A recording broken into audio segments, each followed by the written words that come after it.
yesterday, visiting 3 additional counties that have been hit pretty hard. We started in Pikeville, where their distribution center to help people is, unsurprisingly, in one of our public schools. This is Shelby Valley Elementary School, and pretty amazing to see the number of people who have come out to support their neighbors and their friends in their community. We had the girls basketball team, the football team, both there putting water in people's cars, making sure everybody had a hot meal. Pike County has a lot of damage. Thankfully, Pike County has not lost any of their people at this point. We had just learned as we got there that Pike County also now qualifies for individual assistance. We'll mention in a minute they'd been granted for 5 counties up front. That was the #1 thing that was requested from County Judge Executive Ray Jones, who is doing a great job there. Got a chance to get a quick briefing from their emergency management, magistrates, everybody, local leaders there, Reed Atkins, superintendent, Sheriff Scott over there. Appreciate their great leadership and work. Most of, if not all of Pike County, electricity, water, have been doing a real good job there. Then we headed down to Floyd County, which was hit really, really hard. We were first at the Floyd County Community Center, which is a shelter. What you can't see is in the far background there are a whole bunch of cots set up. And most of the folks that are in there were families sleeping there that had absolutely nothing left. Just every single possession wiped out. Also serving as a distribution point. We pulled in, the National Guard was pulling up yet another truck filled with water. We told every single place we went, our goal is to provide so much water, they say stop sending us water. National Guard is out in force, as you'll hear in a minute, more than 400 of our guardsmen and women out primarily delivering water, also meeting other needs in the communities. There were a bunch of kids in here too. They were playing basketball when we first walked in, playing with hanging out with each other. Oh no, you don't want to see that one. And what's neat is in the corner over there were the counselors from their school, making sure that they were already providing services to them. Then we went down the road and saw 2 smaller towns in Floyd County. One, basically the entire Main Street right off the road, every business wiped out. One restaurant known for its gravy, nationwide, and then a hardware store. Just everything that folks had built wiped out. Further down the road, one of the other towns, distribution point coming out of the gym that had been turned into a museum, basketball museum. A whole lot of people working really, really hard in the county. Appreciate their work. County judge, state representative. Appreciate everybody who's helping out. Then we came back to Breathitt County. And let me tell you, the drive from the Hazard Airport into Jackson takes your breath away. You basically go down, you're right beside the creek, and every tree littered with what used to be a home. 5 of Perry County's buses pushed over the county line. One is in through a building, other one's inside the creek. We saw a vehicle, basically split in half. All types.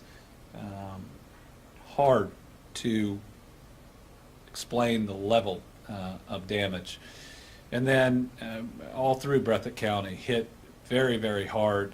Still great concerns about water, but let me tell you, 2 days makes a heck of a lot of difference.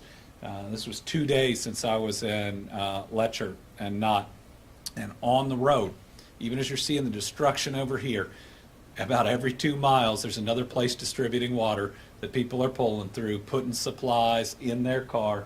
Help has truly shown up, and it's real special to see. Appreciate the work that everybody is putting in. All right, in good news, our number of lost Kentuckians has not changed. We still are confirming 37 fatalities in 5 counties, 8 in Breathitt, 2 in Clay, 17 in Knott, 3 in Letcher, and 7 in Perry. We hope that that number doesn't rise. I think it will rise by at least a couple, but at least for now, that is good news that it stayed the same. Biggest concern for today and tomorrow is the weather. It is very, very hot. Highs are ranging in the 90s. It was already getting there by yesterday afternoon in Jackson. They're going to be combined with a humid air mass, and it's going to make it feel much hotter. The heat indices are going to be above 100 degrees in some locations. That's why we have set up cooling centers in each of these areas. If we could go ahead and put up those locations, and while we're getting those up, we're tracking the possibility for additional thunderstorms on Thursday. Though right now, I don't think that there is an expectation that that would be severe rain, but we are always concerned about weather at times like this. Oh, so these are cooling centers. Very proud of emergency management, local and state, to get these up before the heat hit. These are up and operational in each of the counties. If you don't have power, if you don't have a cool place to be, today and tomorrow is going to get really hot for our seniors, for those with medical conditions, really for everybody. Make sure you take care of yourself. We've already lost at least 37 Kentuckians. We don't want to lose any to what is going to be vicious heat.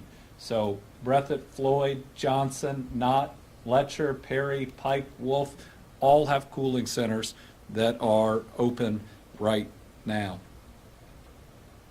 Missing persons. So it is very hard to have an accurate number of unaccounted for individuals. So the number that I'm going to read you is reports into the KSP posts. Following up on those, how many people are left missing, and there be enough concern for a missing person investigation. And that number is 3 right now. Again, we're very concerned for those 3 people. All 3 are females in Breathitt County, but the number doesn't take into account other reporting to local agencies. And we know that there are more folks out there, though, with cell service. Definitely have found a lot more people. Thank you to the Kentucky State Police. Over 1,000 wellness checks, and most of them went incredibly well, which is what we all were praying for. Over 1,300 rescues between the Kentucky National Guard, Tennessee National Guard, West Virginia National Guard. Actually, our National Guard airlifted 2 people that had fevers that were otherwise unreachable just yesterday. They did it in between the time that we left the airport and got back. They had airlifted water earlier that morning. They're doing a phenomenal job, and I'm proud of them. Kentucky State Police have assisted in over 600 water rescues. Fish and Wildlife, over 130 water rescues. National Guard has also now distributed over 2,400 cases of water. Actually, we have an exact 2,404 as of 8 a.m. this morning, but I guarantee you there's a lot more because we're moving water as fast as we can. 65 cases of MREs, those are meals ready to eat, have also gone to the affected counties. And listen, there are nonprofits and religious affiliated disaster recovery groups pouring into these areas, making sure people have enough to eat. Our schools are feeding thousands of people every day. Currently have 400 National Guardsmen and women currently supporting the mission. We have a total of 219 people temporarily housed in our state parks, another 221 in shelters, for a total of 440. Displaced individuals, that is only a fraction of the overall number of displaced people. Most are with friends or with family because that's what we do as Kentuckians. Jenny Wiley has 147 people occupying rooms, cottages, and campgrounds. The rooms are fully booked, but the campground space is available. As you'll hear in a minute, we're putting a lot of travel trailers up. There are flooding issues at Jenny Wiley right now, not in people's rooms. We're using a boat to get people to the lodge and back, but we're on top of that. We're housing people even though we're still getting some of the utilities fully up online. 4 people are staying in one camper at the Paintsville State Park Campground. Pine Mountain has 2 folks. There are still 5 rooms available. Buckhorn Lake State Resort Park shows you what we can do in response to these disasters. It is in one of the hardest hit areas, yet it is up and operational. We couldn't get there for a couple of days. When we could get there, no power, no water. Thank you to Kentucky Power. Thank you to our Division of Water for moving heaven and earth. And thank you to AT&T for getting not only cell service but Wi-Fi. And I don't think we had Wi-Fi at Buckhorn before this. Currently 55 people occupying rooms. There are 20 rooms and 2 cottages available. There are a lot of displaced folks in this area, so there are running water, power, internet. Pretty amazing. And today we have a way for folks to register for travel trailers. We have 25 at Jenny Wiley State Park, 25 at Mine Made in Knott County, 9 are at Carr Creek in Knott County. Jenny Wiley is in Floyd County.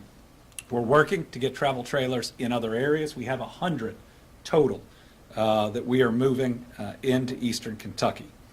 We have a registration page for those that are looking for travel trailers linked on our flood resources page, and we've provided flyers to FEMA disaster recovery centers and the Red Cross.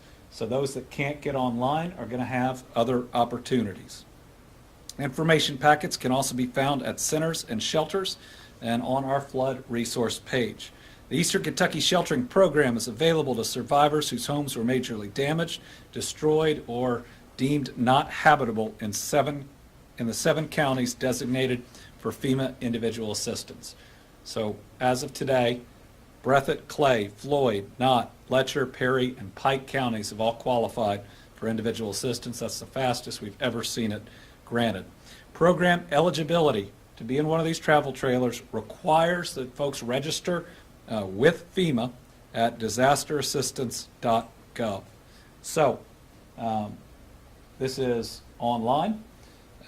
The way that we are going to be able to check on folks looking for travel trailers is up. We look forward to getting folks in them and to getting folks a little more stable where they'll know where they can be for the months even to come. We talked about the cooling stations earlier. 8 put up. We actually got in front of the weather, which I hope feels good to the people in these communities when the flooding coming at night. One of the reasons it was so deadly. I actually just had 2 folks from Dawson Springs stop by with an amazing picture of the first bus route when school came back online. They reminded me the tornadoes hit at night too. 10 emergency shelters we talked about. They have 221 people. There are 2 in Letcher, 1 in Perry, 1 in Clay, 1 in Wolf, 1 in Floyd. I'm sorry, there are 3 in Perry, 1 in Knott, and 1 in Leslie. You can find all of those. They're on the screen right here, again, on our website. Let's talk about FEMA. Originally, FEMA had agreed that 5 counties qualified for individual assistance. We asked for more, and we will continue to ask for more. Yesterday, it was approved for Floyd and Pike County. So currently, renters and homeowners in Breathitt, Clay, Floyd, Knott, Letcher, Perry, and Pike who are affected by the severe storms, flooding, and mudslides can apply a number of ways. You can do it online, disasterassistance.gov. You can call the phone number, 1-800-621-FEMA, 1-800-621-3362.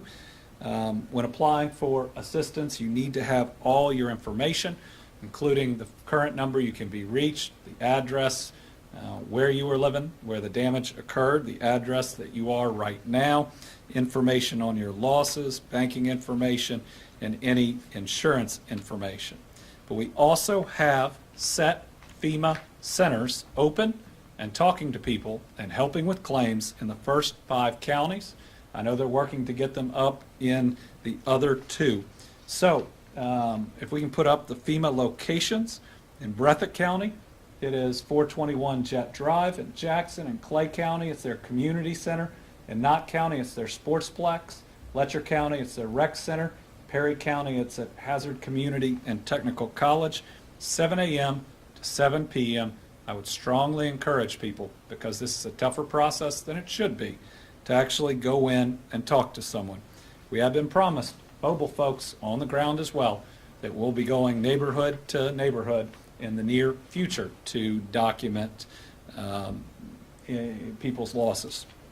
Overall, federal disaster declaration signed by President Biden on July 29th. 14 counties and 3 cities have declared states of emergency. How about some good news? The power outages have almost been cut in half from yesterday. That's great, especially with how hot it's gotten. In the affected area, now 5,068 without power. In Breathitt, 1,460. In Knott, 1,068. In Perry, 2,268. In Floyd, just 9 people, 9 hookups at the moment. In Letcher, 263.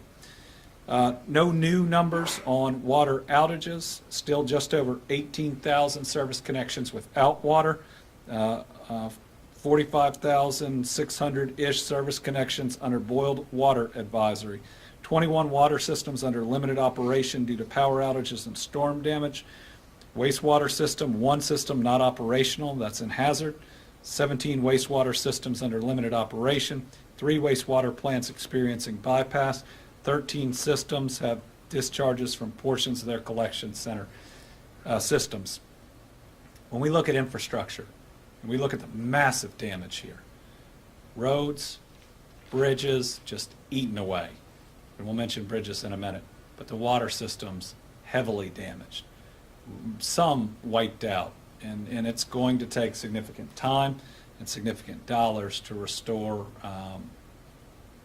what was destroyed. Real significant damage to water and wastewater systems, and that's why if you are looking to bring goods to the area, water is the number 1 thing. Cleaning supplies would be the number 2 thing. We're also trying to transport not drinking water, but water that can be used in our hospitals for showers and in our medical clinics. That's going on at the same time. I've been asked by folks, is it just bottled water or jugs of water? They'll take any water in any way. For some, the jugs are helpful because families can take that home. Sometimes you can pack more into a car.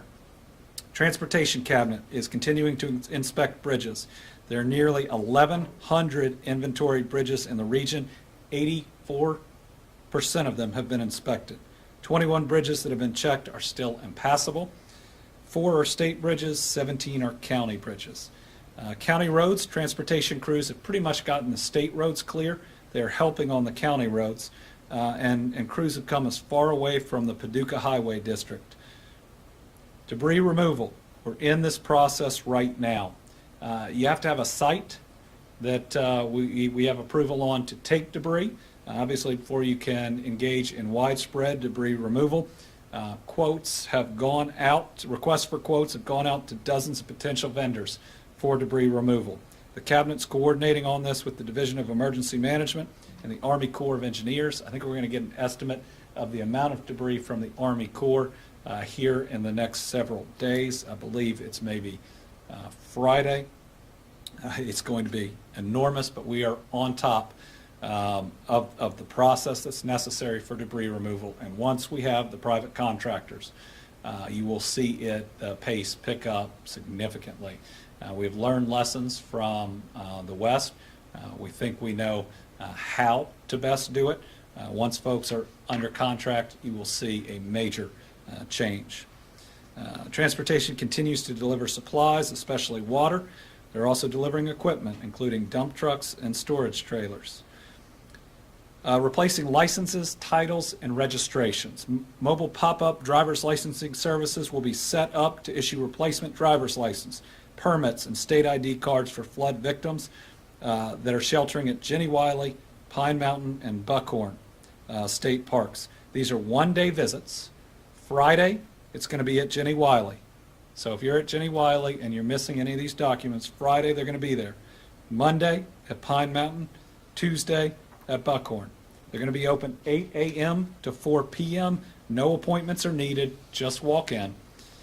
There's no charge for any of these replacements. I signed an EO on that for the 13 counties covered by the federal disaster declaration. So this is a wider area than just the ones that are getting individual assistance. Nor is there any charge for replacing titles or registrations for motor vehicles, boats, mobile homes, or ATVs. We'll get those dates and times up on social. It'll get out in our release, and we'll go over it again tomorrow. One evacuation that we hadn't talked about to date because we were successful in a portion of Jackson and then several nursing homes was the Letcher County Jail.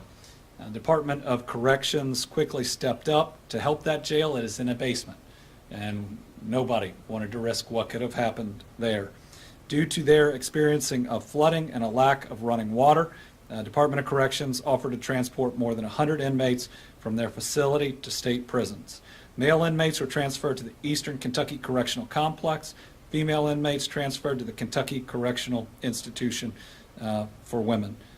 So proud that we were able to get that done, to be proactive, to make sure those folks weren't in danger. Recap of state legal actions. The emergency order declaring the emergency. The emergency order implementing the price gouging prohibition. The emergency order implementing emergency dispensing of pharmaceuticals. We're already seeing that in action, people getting the medicine they need. Transportation, waiving weight and hour limits on trucks so we can get more supplies there faster. Executive order suspending the UI work search and 7-day waiting period requirements. We hope to have information up in the next 24 hours on where unemployment will be. We hope that they are at all the FEMA centers. We're working on one location for all these things, knowing that people need the help. I signed a directive allowing out-of-state electrician licensees to perform work in the affected areas. Today, I did that for HVAC and plumbing as well. That's going to bring more people into the area that can help. Directive allowing a 14-day grace period for electric inspections. We created the Team Eastern Kentucky Flood Relief Fund. Talk about that in a moment.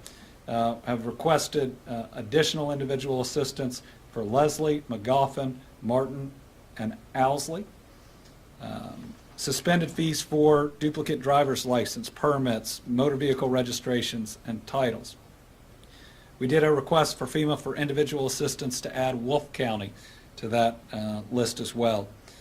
So what I mentioned before is a directive to allow HVAC mechanics and plumbers with out-of-state licenses and that are in good standing to perform volunteer work in the area.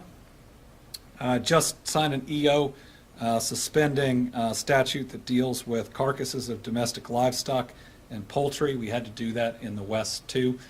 As folks work to clean up and clean up fast, it applies to all of the counties under the federal disaster declaration. Team Kentucky Flood Relief Fund. Again, this is, I think, the only fully transparent fund that is audited, that will be subject to legislative oversight. As of today, 21,692 donations, a little over $3 million in it. We are taking 0 administrative fees. Every single dime is going to go to these families. The first expenditures from the fund are going to go out, I believe, today. And those are 11 funeral payments for loved ones lost in this flooding. They're going to cover the entire funeral. That's what the funeral homes agree to. No one has to apply. We contact them and the funeral home directly, Nobody has to seek reimbursement for anything. The least we can do is grieve together, and 7 days out, these funerals are about to start. So make sure you're reaching out to your loved ones in the region. If you're in the region, make sure you're leaning on each other. A lot of the grief that we've suppressed these last 7 days, trying to get the mud out and take care of each other when it rained again or it's so hot, that's going to come to the surface. If you need help, ask for it. Remember, it's okay not to be okay. I don't think our brains or our hearts are designed to deal with trauma and loss at this level. Again, you can help by donating to this fund, Team EKY Flood Relief Fund.ky.gov. Every dollar helps. Want to get one note out there. One of the most devastating parts of this flood is that most people's homes are not going to be covered by insurance. A lot of people don't have insurance. Most people don't have flood insurance. It's really expensive. And it's going to be a real challenge in the rebuilding side.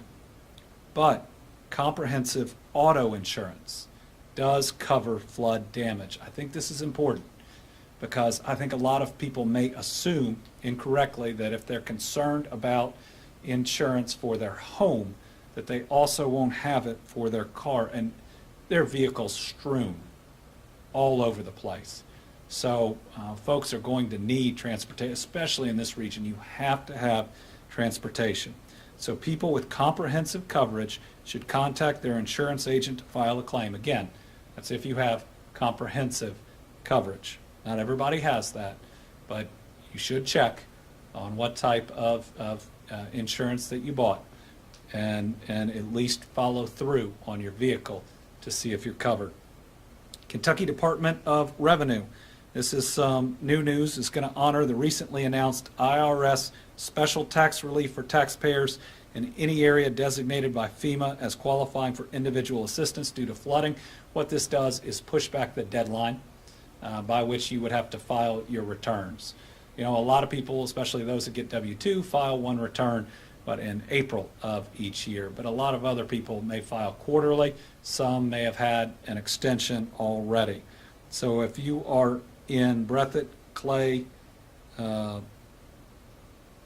Floyd, this list is actually a little bit longer. If you are in the 7 counties that qualify for IA, and we'll go back to see if that might also apply to all in the federal disaster declaration, you'll have until November 15th, 2022 to file tax returns for individual income tax, corporate income tax, because there are a whole bunch of businesses wiped out, and limited liability income tax. Estimated income tax payments due on September 15th, 2022. Again, that's if you pay quarterly, if you're self-employed, if you're running a business. You're allowed an extension until, if it was due in September 15th, it won't be due until November 15th. Payroll withholding filings and payments due between July 26th and November 15th are also eligible for the extension to November 15th. Late filing and payment penalties will be waived for those affected taxpayers seeking relief based on this event. Taxpayers should label the top margin of the tax forms filed under this relief provision in large red letters with the word Kentucky Flood Relief. Getting mental health services out and available to folks. The Department for Behavioral Health, Developmental, and Intellectual Disabilities has 4 teams of crisis counselors. They're at the Knott County Sportsplex. I was there 3 days ago, helping a lot of people. That's where people are coming in. That's where FEMA is. That's where they can get help. That's where they can get water. They're also at the Hindman Settlement School, Perry County Shelters, Jenny Wiley State Park, and Wolfe County Shelters. They're on standby to be of help to search and rescue responders as well. Department's available to provide services to adults and youth. Staff delivered 121 boxes of Cloxaldo and 100 units of Narcan to Community Mental Health Center quick response teams and 50 to the Floyd County Health Department. Narcan's being distributed to the shelters too. Also working on SNAP replacement for those that were on food assistance that have lost their cards. We issued 328 supplemental nutrition assistance program replacements. We're working to get a waiver so people can get hot meals too. Total replacements this week, 553. Remember we announced yesterday sales tax refunds that people can qualify for on their rebuilding. So the 7 counties now included in individual assistance. You can request a refund of the sales and use tax you pay on the purchase of building equipment to repair from this disaster. The limit is $6,000 in tax per building. You have 3 years from the date of the disaster to submit the refund claim to the Kentucky Department of Revenue. You need to keep your receipts. You need to document it. Today we're getting that information out, not just to shelters. We're going to go to any hardware store that's open too in the region and make sure we've posted this. We need to get this information to people, because if ultimately they can get $6,000 back in rebuilding, we want to make sure they get every single penny of it. Also new today, the U.S. Small Business Association, that's what we call the SBA, announced that Floyd and Pike counties are now included as primary counties in the disaster declaration in eastern Kentucky, and that SBA will open 3 business recovery centers this week. One center opens in Perry County Wednesday, August 3rd, and then in Clay and Letcher counties on Thursday, August 4th. This is a one-on-one assistance for for businesses that have been impacted. That's who the SBA helps. And they're going to give one-on-one help to those that would submit a disaster loan application that's related to this flooding. The disaster declaration covers all 7 counties which were eligible for individual assistance, as well as the physical and economic injury, as long as public assistance, I'm sorry. And those counties are eligible for both physical and economic injury disaster loans from the SBA. Small businesses and most nonprofits in the adjacent counties are also eligible, but only for economic injury disaster loans. So counties that can do that are Bell, Harlan, Jackson, Johnson, Knox, Laurel, Lee, Leslie, Magoffin, Martin, Owsley, and Wolf. In Kentucky, they approved 3 in Virginia and 1 in West Virginia. So again, up on the screen is where the SBA is opening their first 3 locations. I'm glad that they are physically on the ground. They'll be opening more locations as it goes. The first one opens Wednesday, and the next 2 open Thursday.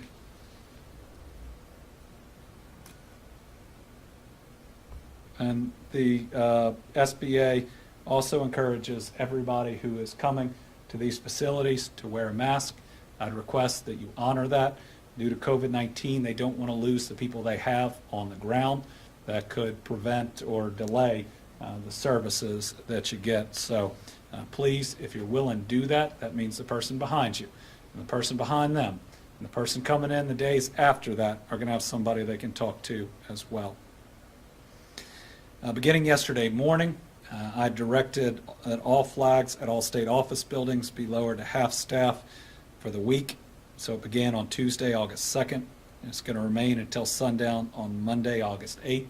I continue to encourage everybody out there that hoists the flag to put it down to half staff, to recognize those lost, to grieve with their families, and in recognition of so many that have lost so much. We're also lighting the Governor's Mansion green. It's the color of compassion. We did it for each other for more than a year in the height of the pandemic. Let's do it for the people of Eastern Kentucky right now. All right, with that, we'll open it up to questions. We've got 2 reporters in person and 4 virtually. So, Carolina. Governor, when it comes to the water infrastructure damage, can you elaborate a little more on the significance of that? Are we talking about people potentially being without water access for weeks, for months? Yes.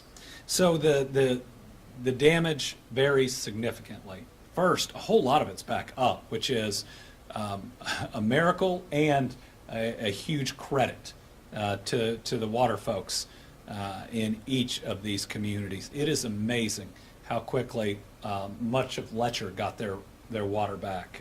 Just incredible. And let me say that for Power, too. People are working incredibly hard. It ranges from a key part of the infrastructure being flooded and having to go in and repair it. That's in Hazard. But then you go up to Buckhorn, and some of it's just wiped out. I mean, the pipes, everything gone. And so it's going to range. Some may get it in days, some may get it in weeks, and some areas it may even be months until we are able to fully repair that infrastructure. It's going to be important that we do a fund similar to the SAFE Act fund in Western Kentucky so that we as state government can help with those costs, because otherwise they're going to go to ratepayers. So people who just lost everything that are rebuilding would have their water rates just skyrocket in what it would cost. But we're going to be, we got water crews from all over the state coming in. You know, the water crew from the city of Marion was about ready to dispatch to help in eastern Kentucky, and they're still under an emergency themselves. Pretty special. But we're going to be giving updates on water for months to come. Anna? Yes, Governor. Question about public health. You already mentioned how the SBA is asking that people wear masks when they come into their support centers. Have there been, processes in place in the affected counties to make sure that people are being able to get Tdap vaccination, which is kind of essential when you're dealing with water of questionable origin? We have both public health and a ton of clinics, pharmacists, et cetera, in these areas working really hard. We're working to supply a lot of them with water right now so that they can continue their good work. Just talked to my friend who runs Primary Care Center in Hazard about what their needs are, and we're going to get them met. I saw a couple the other day. They were driving out of a Floyd County area, really hard hit. I was talking to them. They said, we lost it all, but we're blessed we're here, and we're going to get our tetanus shot. So people need to take care of themselves during this. They need to get vaccinated for a lot of things, including COVID if they're not, because being in a congregate shelter. But very proud of our health departments, very proud of our nurses and others that are out there. I ran into so many nurses that were, off. They'd worked, they'd gotten off, and they went to one of the shelters. And they were sorting clothes, if that's the thing that was there to do. They and our educators out in force, like they always are. All right, now we'll go to the other LATEC. Tom.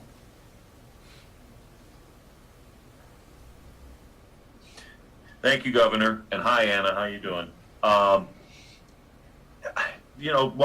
as you've mentioned here several occasions during this, disasters like this bring out the best in people, but it also brings out the worst. So I was wondering if you'd had any count on looting and scams that have been perpetrated during this.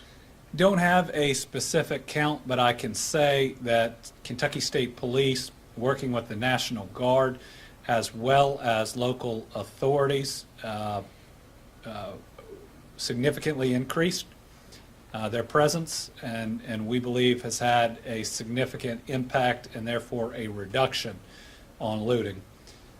To loot, to steal, and to take from people who've lost everything is the worst of humanity.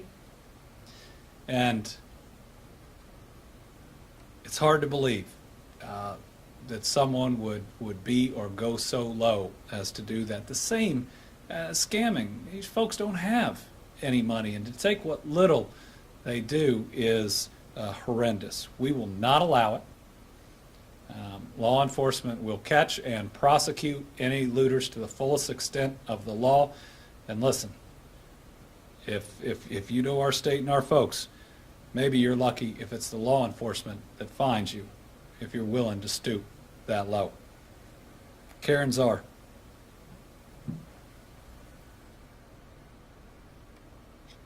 Good afternoon, Governor, and thank you, Virginia. Governor, you brought up several times over the last several days about mental health, and I know being down there, we've seen all the assistance with the therapy dogs, the people, the professionals that people can talk with, but that's great while this is happening, but what's the plan moving forward, say a month from now, 6 months from now, to make sure these people can have, can help themselves? Thank you. It's an important need we're going to have to fill, and the answer is we're working on it. We still got people in congregate shelters. We still have some folks that, because their private bridge to their property was wiped out, are stranded. We're still very much in the let's find everybody, let's get a roof over their head, let's get them the meals that they need. Having to airlift 2 people with fevers from yesterday shows you just where we are. So our goal right now is to have mental health resources in each of the major places where people are, to also talk about it, to reduce or eliminate any stigma, to make sure our first responders, especially those that are finding bodies, are able to talk to somebody too, that we look out after them while they're looking out after us. I know moving forward, schools will be one area that we can focus on. That was one of the major things we did after the tornadoes, but you're right, there's going to need to be a comprehensive community-wide plan. Admittedly, we're still looking for everybody, trying to take care of them right now, but as we are looking at recovery, that'll be an ongoing mission. John Sheaves. Thank you, Governor. You had mentioned the state of Kentucky helping the local water districts to rebuild so that local ratepayers don't face, ridiculous expenses going down the road. The state of Kentucky, as you know, we have a $2.7 billion rainy day fund. Has there been any thought of bringing in the legislature into a special session in the next month, 2 months, for the sole purpose of having a relief package for Eastern Kentucky to spend some of that money to help local governments, nonprofits, whomever, because otherwise it's not going to be until this winter, 6 months from now, lawmakers come back in and could help craft such a package. Thank you, sir. Yes, there have been thoughts about that. Legislators from the region have brought it up. We are very open to it. In fact, I think it's going to be needed. We've just been trying to, again, find everybody, account for everybody, have a cooling center, deal with the rain that's coming. But we're working on it right now. And we've only heard strong willingness from our legislators, both from the region and outside of it. I anticipate that's something that we'll need and that we will work out ahead of any special session, because you're right, we're going to need a package like the SAFE Act was, and we're going to need it in the months to come, if not sooner than that. Counties are already contracting.